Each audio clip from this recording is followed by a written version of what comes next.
To complete the backgrounds for your landscape project, we're going to first write our name and our homeroom code, and then we'll be doing a technique that's called dry brush for this lesson. And dry brush means that we are going to be using a dry paintbrush to create a really cool texture using our tempera paint.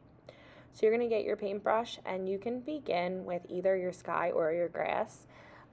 You also can draw a line halfway down your paper if you'd like. I'm just going to go ahead and get started, but if you're more comfortable drawing a line to separate your grass from your sky, you may do that. Just keep in mind while you're working that you need your sky and your grass to touch. You don't want to leave any empty white space between the grass area and the sky area. So to get started with my dry brush, I'm just going to take a small amount of paint on my brush, and we're just going to scrape it on there nice and dry.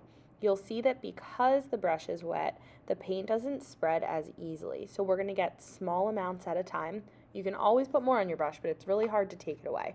So just a small dab of paint on your brush and begin filling up your area. Once you're finished filling up your grass area with your green, you're going to rinse your brush off really good. So remember, paint the bottom, then scrape the side on your cup.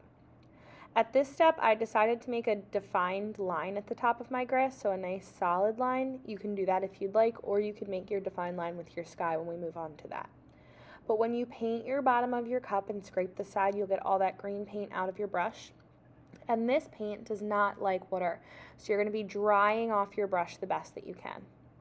Once you have a nice clean brush, we're going to be layering colors into our green grass. So you could use maybe a little bit of yellow or a little bit of white, maybe some browns, but we want to make this grass look nice and realistic using our dry brush texture.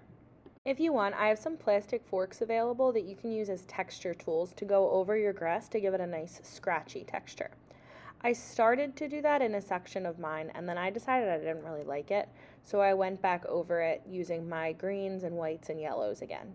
If you would like to add this scratchy texture with your plastic fork, you absolutely can do that, but if you don't like it, remember, we can always just paint over it.